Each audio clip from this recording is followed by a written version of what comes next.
Hi అండి, అందరూ ఎలా ఉన్నారు? బాగున్నారా? అంజలి అండ్ డాటర్ ఛానల్కి స్వాగతం అండి. ఈరోజు వీడియోలో ఉసిరికాయ నిలవ పచ్చడి ఎలా తయారు చేయాలో చేసి చూపిస్తాను. ముందుగా పచ్చడి పెట్టడానికి ఉసిరికాయలు తీసుకోవాలండి. ఇదిగోండి, నేను 2 కేజీలు ఉసిరికాయలు తీసుకున్నాను. ఉసిరికాయలు శుభ్రంగా కడిగి శుభ్రమైన గుడ్డతోటి బాగా తుడిచి తడి లేకుండా ఫ్యాన్ కింద తడి మొత్తం పూర్తిగా ఆరిపోయేట్టు ఆరబెట్టుకోవాలండి. ఈ 2 కేజీలు ఉసిరికాయలకి నేను పర్ఫెక్ట్ కొలత చెప్తానండి. మా ఇంట్లో నేను ఎలా చేస్తానో అలానే చేసి చూపిస్తాను. ఈ 2 కేజీలు ఉసిరికాయలకి కొలతలండి: 3 గిద్దలు ఉప్పు, 3 గిద్దల కారము, 250 గ్రాములు చింతపండు, 20 గ్రాముల మెంతులు, 50 గ్రాముల ఆవాలు, 1 కేజీ శనగ నూనె. ఇదిగోండి, 250 గ్రాముల చింతపండు శుభ్రంగా వాటర్లో కడిగి మంచినీళ్ళు పోసి నానబెట్టుకోవాలండి. ముందుగా ఇది బాగా నానాలి, ఎందుకంటే మనం పులుసు తీసుకోవాలి కదా. చింతపండు పులిహోరకి ఎలా పులుసు తీస్తామో ఉసిరికాయ పచ్చడికి కూడా అలానే పులుసు తీయాలండి. చింతపండు ఇదిగో మెత్తగా నానిందండి. ఇప్పుడు దీన్ని ఇలా కలిపి పిసకాలి. అప్పుడు ఆ పులుసు మొత్తం బయటకు వచ్చేస్తుంది. చింతపండు ఇలా బాగా పిసికేసేయాలండి. ఇలా పిసికినాక మనము ఏ గిన్నెలో అయితే చింతపండు పులుసు ఉడకబెట్టాలనుకుంటున్నామో ఆ గిన్నె మీద ఇలా చిల్లులు గిన్నె పెట్టేసి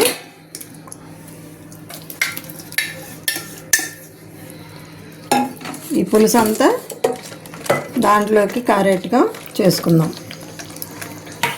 ఇదిగోండి, ఇలా చింతపండు పులుసు ఇలా తీసుకోవాలి.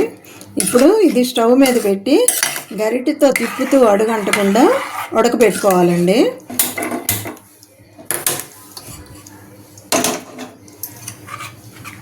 మంట మీడియంలో పెట్టుకొని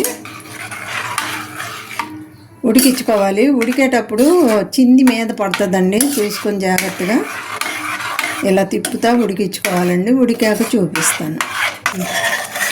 ఇదిగోండి, చింతపండు పులుసు ఇలా ఉడకాలండి. ఇది అయిపోయిందండి ఉడకడము. ఇది పక్కన పెట్టి పూర్తిగా చల్లారనివ్వాలి. ఇదిగోండి, మెంతులు కొంచెం కలర్ మారి మంచి వాసన వచ్చేట్టుగా వేపుకోవాలండి. మరి మాడకూడదు, మాడితే చేదు వచ్చేస్తుంది.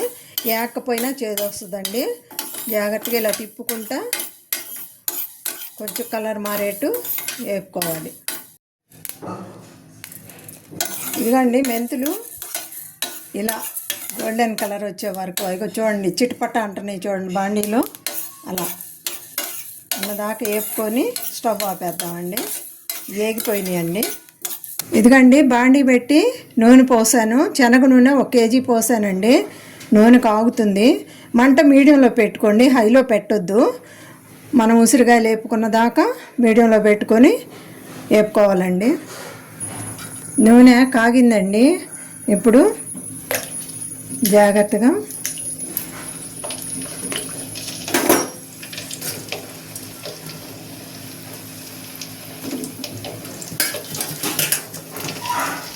నూనెలో వేసేటప్పుడు కొంచెం జాగ్రత్తగా వేసుకోవాలండి, చింది మీద పడకుండా ఉంటుంది. ఇలా గరిటెతోటి తీసుకొని ఒకదాని మీద ఒకటి పడకుండా ఇలా పక్క పక్కన ఉండేట్టు చూసుకోవాలండి. అప్పుడు బాగా వేగుతాయి ఉసిరికాయలు. నేను పెద్ద బాండీ పెట్టాను కాబట్టి కొన్ని ఎక్కువే పట్టినాయండి. ఇవి ఇలా కలుపుకుంటూ వేపుకోవాలండి. కొంచెం ఈ ఉసిరికాయలు రంగు మారేట్టుగా వేపుకుంటే సరిపోద్దండి. మరీ ఎక్కువ వేపకూడదు, ఎక్కువ వేపితే బాగుండదండి. ఇదిగోండి, ఉసిరికాయలు ఈ విధంగా వేగాలండి. ఇప్పుడు ఇవి తీసుకొని మిగిలినవి కూడా ఇలానే వేపుకుందామండి. అన్నీ అయిపోయాక చూపిస్తానండి. ఇదిగోండి, ఉసిరికాయలన్నీ ఇలా వేపుకున్నాను. తర్వాత ఆవాలు మెంతిపిండి రెండు కలిపి, ఆవాలు మెంతులు రెండు కలిపి ఇలా పౌడర్ పట్టుకున్నానండి. ఇప్పుడు ఉసిరికాయ పచ్చడి ఎలా కలపాలో చూపిస్తాను. ముందుగా ఒక పెద్ద బేషన్ ఒకటి తీసుకొని పచ్చడి కలపాలి కాబట్టి కొంచెం పెద్దగా ఉండాలండి బేషను. దాంట్లో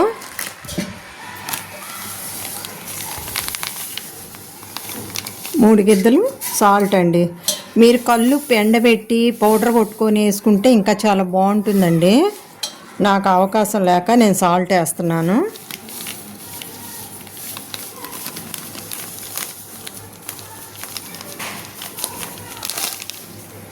మూడు గిద్దలు ఉప్పు,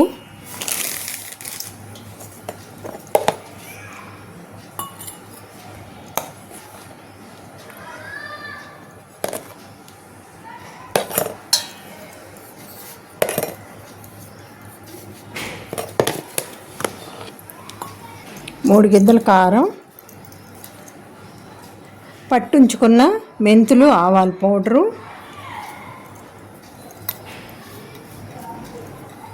ఈ మూడు వేసాక ఒక గరిటె తీసుకొని ఈ మూడు బాగా మిక్స్ అయ్యి చూసుకోవాలండి. ఇలా కలుపుకోవాలి.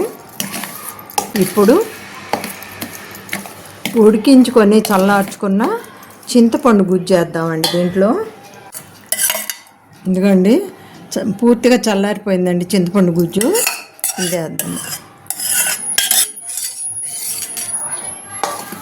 చింతపండు గుజ్జు వేసి చక్కగా ఇదంతా బాగా మిక్స్ అయ్యేట్టు కలుపుకోవాలి. చింతపండు గుజ్జు ఉప్పు కారాలు మొత్తం ఇలా మిక్స్ చేసుకున్న తర్వాత వేయించి చల్లార్చుకున్న ఈ ఉసిరికాయలు వేసేద్దామండి.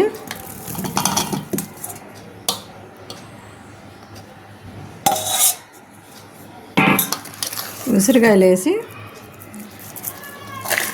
చిన్నగా ఇలా కలుపుకోవాలి. ఇప్పుడు ఉసిరికాయలు వేపుకున్న తర్వాత నూనె ఉంది కదండి, అది బాగా చల్లారిందండి.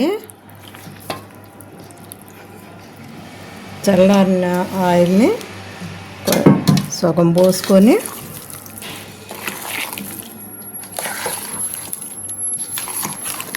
ఇదంతా ముక్కలకు పట్టేటి ఇలా చిన్నగా